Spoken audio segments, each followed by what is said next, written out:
I goes up to this rich woman, and right in front of her, I collapses. She says, "Are you one of the people who work here?" I says, "I don't exactly work here. They let me come and rest myself sometimes." She says, "What's the matter? Are you ill?" I says, "Ill? Well, my life." She says, "What's the matter with your life?" So I tells her. "Ah, madam, I will spare you my tale of woe. You'd sorrow so, your heart would break.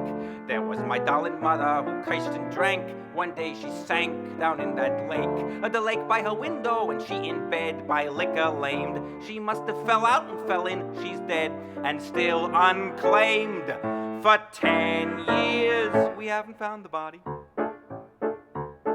Ah, madam, I won't tell you about myself. I'm on the shelf, a ruined life. My children in the gutter from garbage grew. Their mother too, my wedded wife. And me with lumbago and bitten by a special case. All night and all day I'll be sitting by and feeling worse and worse.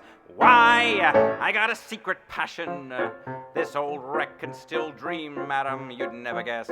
She says, "Liquor too, I suppose." Me, never touched it. "Riches?" Nah, I don't crave riches. She says, "Women?" Really, madam, you have mistaken your man. You'll only laugh at me. You'll think it's childish. What is it? Go on. You sure? Oh, lead me to that smell of penny candy.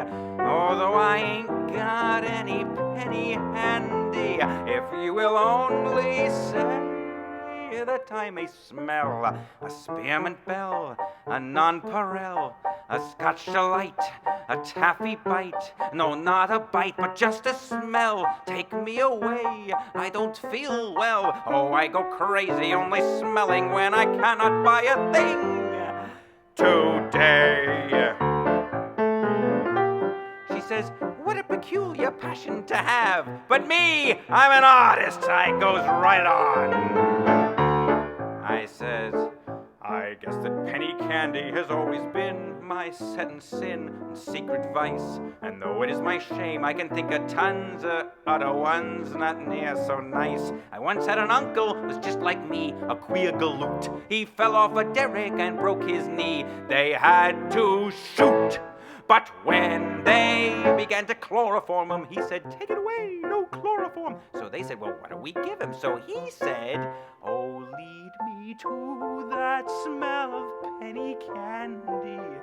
That's all I need to make me fine and dandy. If you will only say that I may smell them Tootsie Rolls, them licorice mops, them jelly beans, them chocolate drops. For if I cannot have one smell, it's just as well I pass away today.'"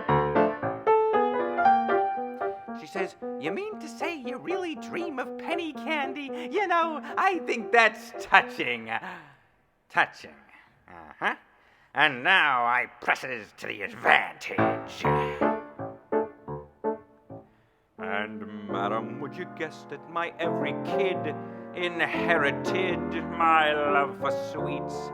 The misery is that I can never try to satisfy the little treats. For many and many's the number of pennies could be spent. Do you know the price of an orange slice? 6 for a cent. Go away, kids. Back to your gutter." She says, "How many children do you have?" 4. Big one, medium, little one, babe in arms. "Oh," she says, "the most pitiful story I ever heard. Here, take this, my poor, poor man." She hands me a bill. It was 20 smackers. I could have bought out a store of penny candy. But me, I'm an artist. I runs after her. I says to her, "Lady, take back your money. I'll never forget ya. For to me, madam, to me, You're an all-day sucker!